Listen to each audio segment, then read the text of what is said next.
Hey, before we go on that, I just wanted to say a few things. You people freak out, man. Every time. You did this in Sierra Vista. When I go off grid or I go offline, if I'm not constantly blabbing, if I have a few minutes of quiet time and getting to the point where I'm like, I'm just going to be quiet and just let them suffer. Well, but wait. Okay, the ones, can I mean, too, it was good, because where we left it hanging, here's what was their worry. Okay, where we left it hanging, I was so mad at the powers that be that people were taking it personally. Yeah, everyday people were taking it personally. You hate us? You fucking asshole. You hate us. The people in charge that are manipulative and turning you into consumers and abusive people, yeah, I hate them. Okay? I ain't gonna lie to you. Hate's such a strong word. I hate them. Okay? I don't like Adolf Hitler. I hate him. It's a thin line between love and hate. That means I still love, but I hate. You have to have emotions. It's when I get apathetic that's the problem.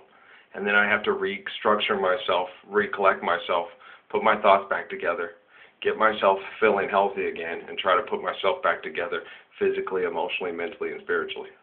It's when I get to that apathetic zone. And that's when all the people that are in charge think he's at his best when he's like this. That's when I'm at the point where I'm almost helpless. And it's cold, and you can do the best, you can make the most. No, because yesterday, fuck, God, no. Look, I had a vision yesterday by the park that we were having like a discussion publicly. And this is how cold-blooded I was. This was my thought process, okay? That we were so deathly serious as I was coming up Alameda and down around to the park there. If we were having a public discussion about life and death, that if anybody made a joke about it, that I would take a Secret Serviceman's gun, even if it was someone who I adore, like Robin Williams, and if you made a joke about it during the serious part of the discussion, I'd take out the gun, whip it out, shoot Robin right between the eyes, boom, right there on stage, and just kill him right in front of everybody. Go, you think this shit is funny?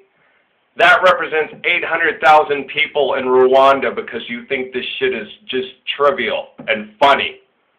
Here lies Robin Williams. He had a good life. Don't cry for him.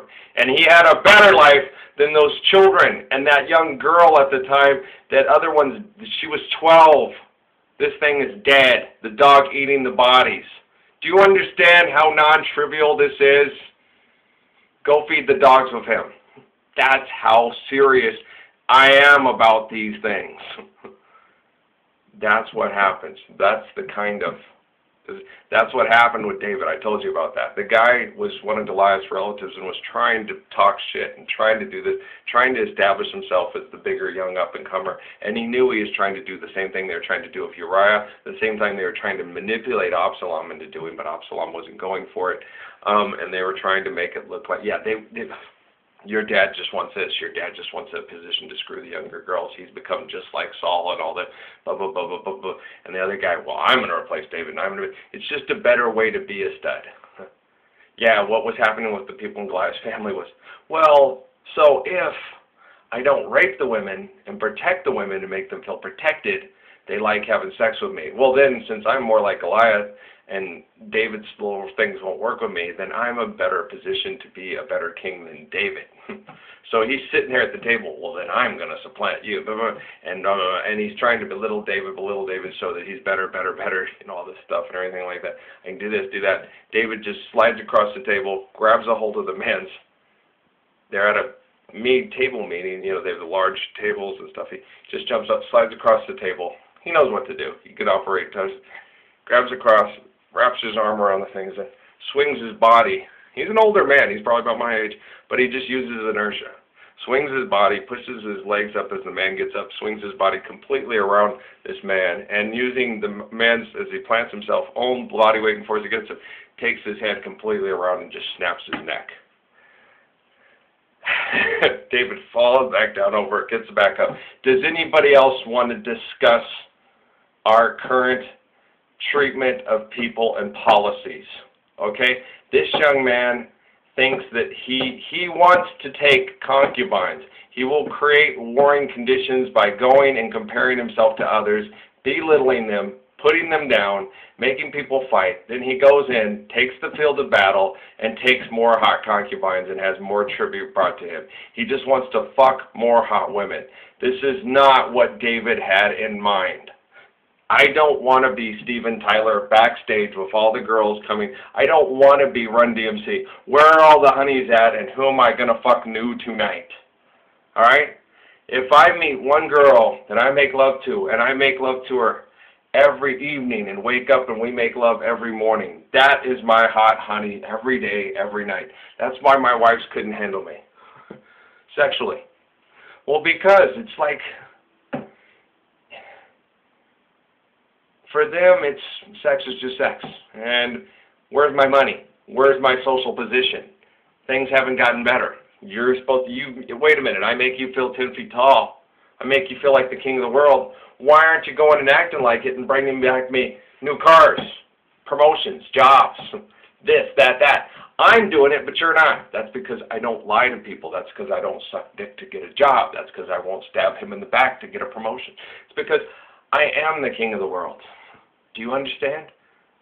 The king of the world has trust, honor, and character and integrity as his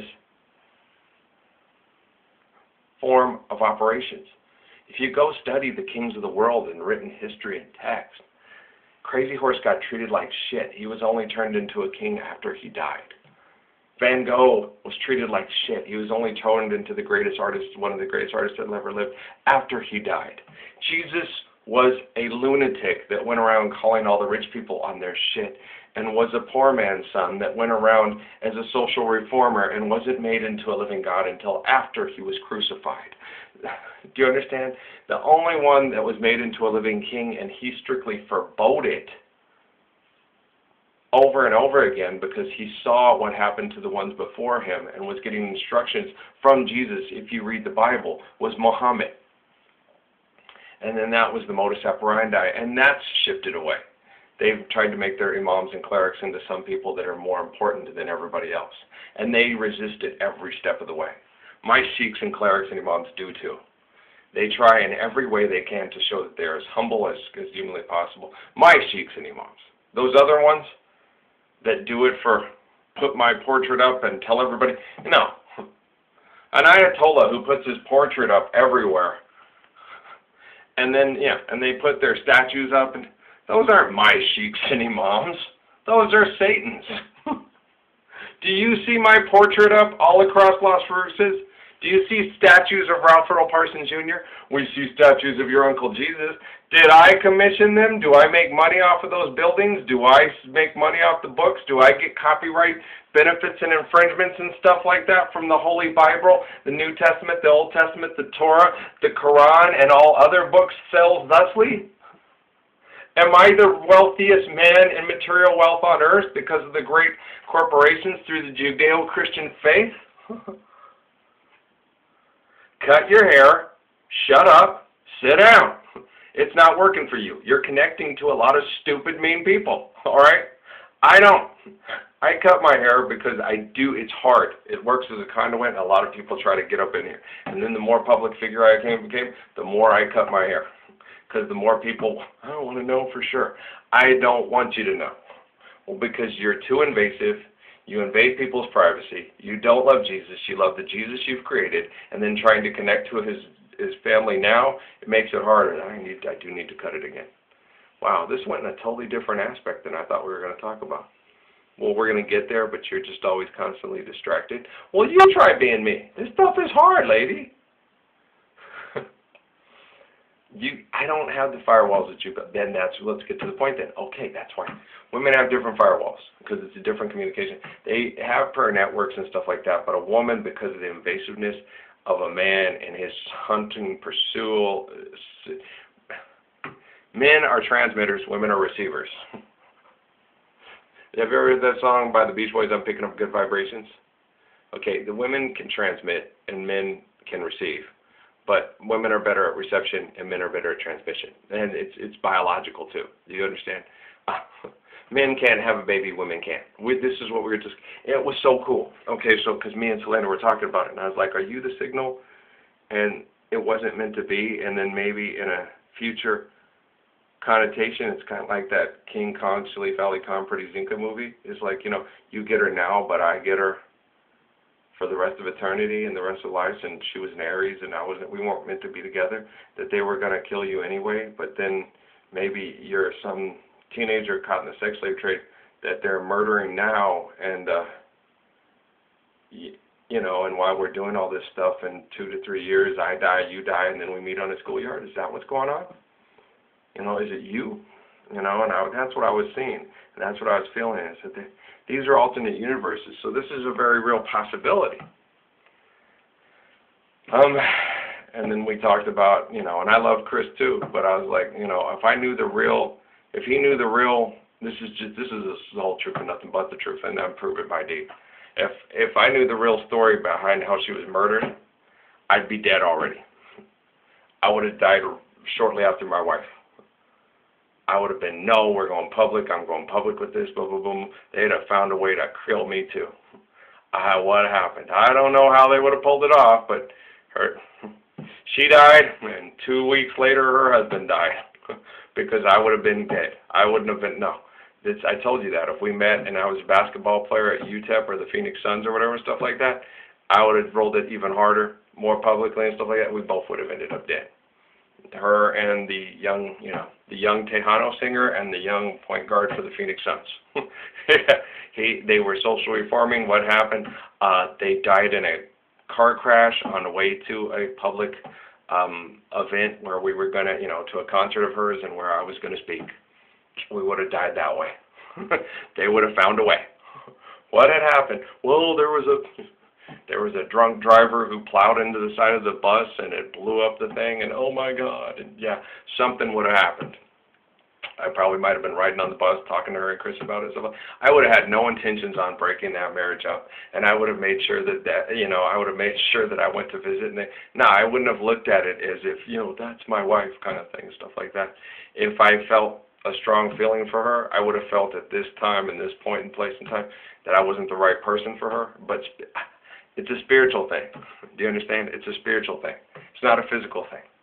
You can meet a woman that's been your bride many times before, that's been a spirit of your bride many times before, and you don't have to have her in this life. She can have somebody, she could be an Aries, and you could be a Cancer, and you could have certain things that you don't get along with, and you don't have to be with her. Do you see what I'm saying? With me and Amy knew from the get. She knew after a while it was just a manipulative thing that she wanted to be a part of, and she likes the control and the popularity. And she's like, I'm not your wife, and you're not my husband. And I'm like, yeah, but right now I'm the type of person, I'm committed to you and these children, you know, and when I'm in, okay? And given the societal factors, I'm not Jennifer Lopez, I'm not Michael Jordan, I'm not Will Smith, okay? I don't have the money and the social networks and stuff like that to work out multi-marriages and multi-family connections and stuff like that. I wasn't meant to be, okay? I am the social reformer to bring down all this irrational money-making systems and all this planetary destruction through our own self-deed and self-worship. So I'm a completely different animal than them on a scale beyond their abilities at this point in time, and they're catching up. This is what's happening, okay? And the wards are just going to have to take that. I know on the things of dads, I'm like the Michael Jordan of dads, yeah. And I know on the things of analysts, mathematicians, scientists and stuff like that, I'm like the Michael Jordan, okay? And these people are trying to rise up to keep up. And like I told Sister Winters, you know, I told Cindy, I said, you know, I am like the Michael Jordan of spiritual people, and I can teach you how to do things spiritually in a Michael Jordan type fashion. You may not have the same ability. I can walk you through it, but now, okay, boom, boom, boom. Ralph, can I try to dunk from 20 feet? Well, let's try to talk. What do you need to know? Okay, boom, boom, boom, boom. And then you're doing it, but then you don't take the credit for it and say, I did that. Now I can do it because he explained it to me. This is what Joe Smith does. This is what Jesus does. This is what Haile Selassie does. People don't always naturally have the ability, but then I can equate it for you, explain it to you in tangible application. observation, you can do it. And it's like, now I can do it at all times. No, you can't. Why? Because you don't have the same analysis skills that I have. You don't have my sleeping ability. I can help you do it. You can do it on a video game. You can watch it in a movie. You can enjoy it with me. But you don't technically have the abilities that I have. You're going to have to understand that I help explain it to you, and then I'll explain it to people and go, oh, well, this and that. Well, but did you, like poor Amos Johnson the other day, well, this and that and that and that. Well, observation. What if the husband dies? Well, then there's other. You're not thinking of Adam and Eve. You're not thinking of the first two. You're not thinking of people that just have themselves to survive from with their children and their husband. Yeah, in the bush in Africa, in a remote setting with hardly anybody else around.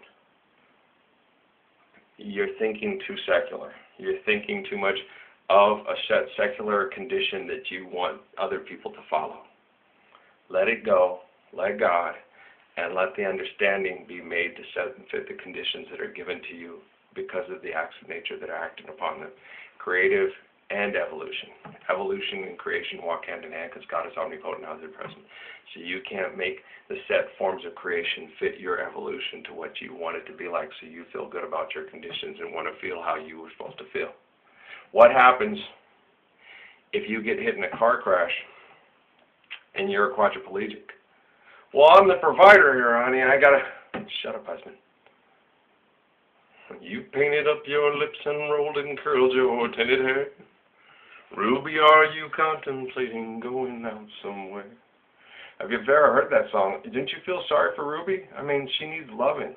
And the wants and needs of a woman your age, Ruby, I realize. Can you imagine a woman in her 20s and 30s, man? She comes back from the war. She's probably in her 30s, her sexual prime and her peak. And her husband is a complete cripple who can't engage in sexual activity with her. I mean, you look at it from Mel Tillis' point of view. Have you ever sat down and thought about Ruby? Man, I had this young, brave, sprite young guy, and where have all the flowers gone and the dust and the wind? People send my boy off to Vietnam. He comes back only half of what he was physically. We get a check from the government to support us. I'm in my sexual peak, and I don't get to make love to him like I did before they took him off to war. Oh, man. I mean, so I only get this much. Was that you? Well, she was asking me about sexuality. How many times? I was like, no. I sat down and I wrote it down in a book once because everybody was, because Peter accused me of being sexually addicted to Amy. I'm like, no. Why? Well, because I sat down. Amy talked to me about it too, how pathetic I was because I enjoyed sex so much. So I'm like, okay, Law and me started dating in October. We started having sex in November. I left in January. Every weekend, except for the weekends that she was on her period, we didn't get together. We both worked, Okay, so from November to January. Then every 3 months, and then that was for about 6 months to 9 months, and then she started holding out on me because she was being a bitch. Yeah, that's my sex life with Law. That's not a lot. That's not a lot. And I controlled it and had really gorgeous women at tech school and on base offering me it, and I turned it down because I was engaged to just have sex with her while she was going to the club and making them put on a condom but screwing all the guys she wanted, and I was pathetic. Okay. Now, then we go to, me and Rocky too, it was the same way. She told me, get a condom, she was interested, she wanted to have sex with me. I got a condom, we started having sex, and she's like, it seems like all you wanted to do was just have sex with me. Well, you're the one who brought it up. I'm sorry. I've had sex when I was 17 with a girl, realized I liked it too much, and didn't want to hurt her feelings because I liked her like a friend and didn't like her like a girlfriend that I wanted to stay with, so I didn't want to use her just to have sex with. So I didn't go back. And that was 17. I'm 20 now. I've been real picky. You came along. You're hot. You've got you're strong. You got wonderful lips, beautiful hips, nice big thighs, one of the most beautiful booties I've ever seen in my life. And you come and you have sex with me, and it's fun. We do a lot of things I enjoy, and we don't ever get to do as much because you're too insecure about your body and stuff. And I'm like, don't be insecure. You're so fine. It's not even funny. You're probably the most gorgeous thing I've ever seen. And she looks on porn sites or she's saying other things like, you're such a liar. I am so not as attractive as Janet Jackson. You say you're attracted to Janet Jackson. I am not in the same room with Janet Jackson. No, I'm not in the same room with Janet Jackson either. I'm in the same room with Raquel Sally, and she's my Janet Jackson. No, I'm not. I don't look anything like her. No, technically you don't, but it's technically, from my perspective, no offense, when Janet's heavy and overweight and, quote, eats too much, she has the kind of butt and thighs that Rocky had. Only Rocky had more. Rocky had that one, like that lady that I put on my Facebook that was with the reddish hair that looked like she's half black with the, yeah, she had one of those type butts. Yeah! Most black men are like, dude! Well, I know, and she was always trying to not let me do a lot of the things I wanted to do, because I was like, can we do this? Oh, no. Can you take your shirt off? No. Why? I said, girl, you're fine. She didn't realize it, so, yeah. And then when, it was sad. That's, okay, why were we talking? Okay. So, yeah, but then, this, guys can talk about uncomfortable sexual things. Women don't like to talk about it. Oh, because it's visual. Men are visual. Women are more sensual. I get that. Oh, shut up. It's not painful to hear this. No, it's not. Why would it be painful? I mean, shit, you've had sex with. Look at the guys you've had sex with. And then, I know, and I've told her that. You've had sex with the hottest guys in Hollywood. Okay, some of the hottest guys in Hollywood. The girls I've had sex with, you know, most people will be like, oh, well, she's all right. But that's so-and-so. They get that cooker-cutty perfection. I found a way of seeing the perfection in every woman I slept with. The attractiveness, the beautiful. And, you know, other guys would be like, well, I'd fuck her. Yeah, but then if I had Jennifer Lopez, I would never screw around. But I'd fuck her. Yeah. But I had a girl that they would say, I'd fuck her, and she was my Jennifer Lopez, and I never screwed around. Man, I am special. Okay, cool. Yeah. Well, because I'm like that, because you got to treat every woman like she's a star. I mean, that's just star, man. Shit, you guys are crazy. But, this is interesting. This is going in a really weird way. It's showing you. Yeah. Well, people want to race. They want to fight. They want to win. Well, they are winning. They're the superstars. They're the influence people. They win. You're the messiahs now. Okay, now here's what's expected of you. Yeah, go, come on. Let's go. We're in messiah training. Let's go. Come on. What's next? So then, but it just went that way the whole time. Oh, Stephanie's was horrible. Stephanie, she was never completely satisfied. She enjoyed it at first because she had beat law, and she was having my baby. Then after that, she started getting yeast infections. She started getting abusive because I didn't have sex with her. She got irrational, jealous, insane, abusive. She started trying to rip my testicles off, shove her fingers in. Then after that, after she got controlling, mad, felt trapped, and got physically abusive, she turned it on herself and threatened to kill herself. Then when I tried, it was horrible. Our marriage was just a huge abusive horror. She would go through post-traumatic stress disorder, revert back to the way her grandfather acted. She looked just like her grandfather.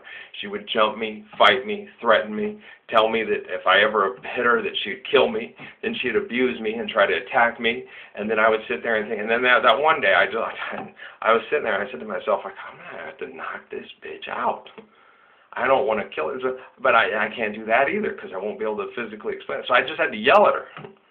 And then she grabbed a hold of me. Good, I'm not the only one going crazy around here. It's like, you are fucking crazy. Fuck. She was gay, and she was stuck in a marriage and in a society that wanted her to act a certain way. And she didn't have a way to express it. I was like, I want you to be yourself. So we'll move back to Phoenix. We'll move on the other side of town. Pray for your family. You can feel comfortable there. You can go to school, and you can be yourself.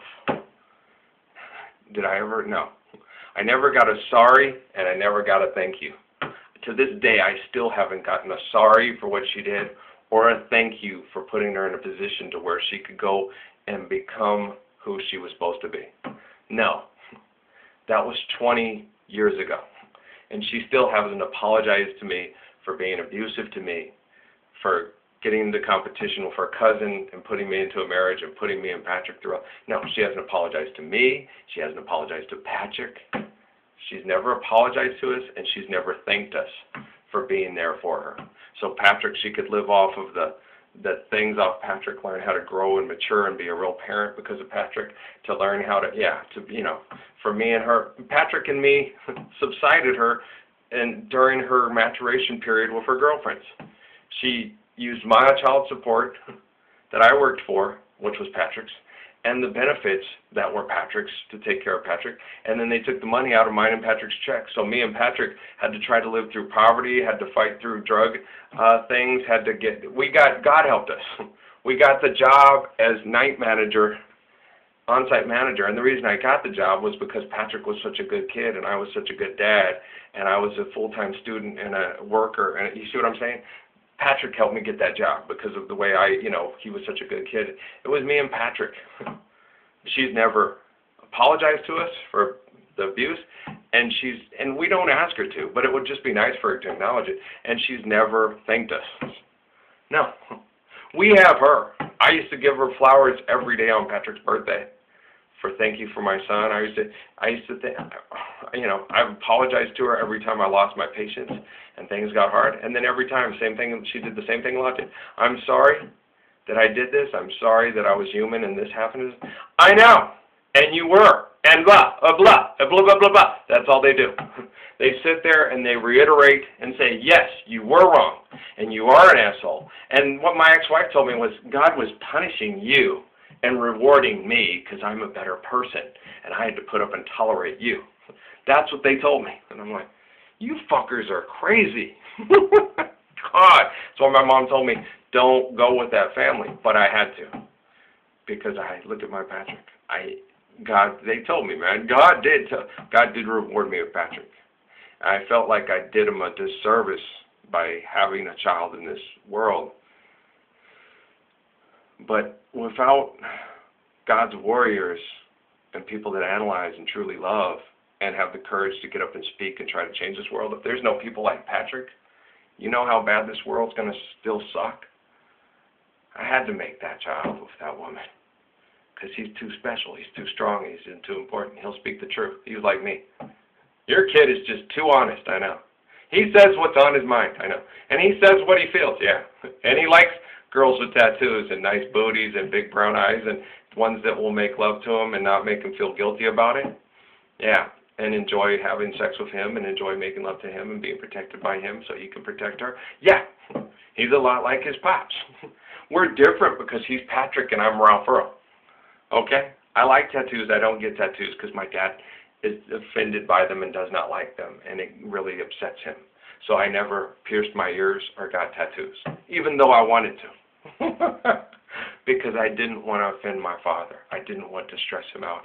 I didn't want to make him feel bad. I even cut my hair and put it in mullets to keep it from going completely long, to completely like Jesus when I was in my 30s. Because I wasn't going to look completely like Jesus because I was going to always tie it back. Because I had to be professional, so I was always going to wear it in a ponytail. And then during certain times in certain social settings, I could wear it long. But I had nice hair, so it was pretty. And all the women would say that, oh my God, I love your hair. I had my mother's hair with my dad's hair combined. So Indian, Irish, German, Jewish hair. It was really cool. Black, wavy, long, and soft. Really soft when you put your hands through it. It was extraordinarily soft. So the women just loved it. Oh my God, I wish I had your hair. And then when I cut it, some of the women at work actually almost cried. I had to do it to get a job. I was looking for a different job. This is so weird. This is totally going... Man, connecting to women is weird. We'll get to the point. Well, this explains it better. Okay. We're weaving here. We're being creative. And this is Messiah training. And you guys wanted to compete. Some people are racing. Some people are rising. But you got to understand, you can't rise any higher. No. You can be as powerful as me, but not more powerful. Because all the power and the glory is God's. So you just show your abilities and your talents, and then you give all praise and glory to the creative source of all being and our relative connections. So it's God. It's God working through us, with us, and through us. It's Pascal, man. Yeah, man. It's Pascal, man.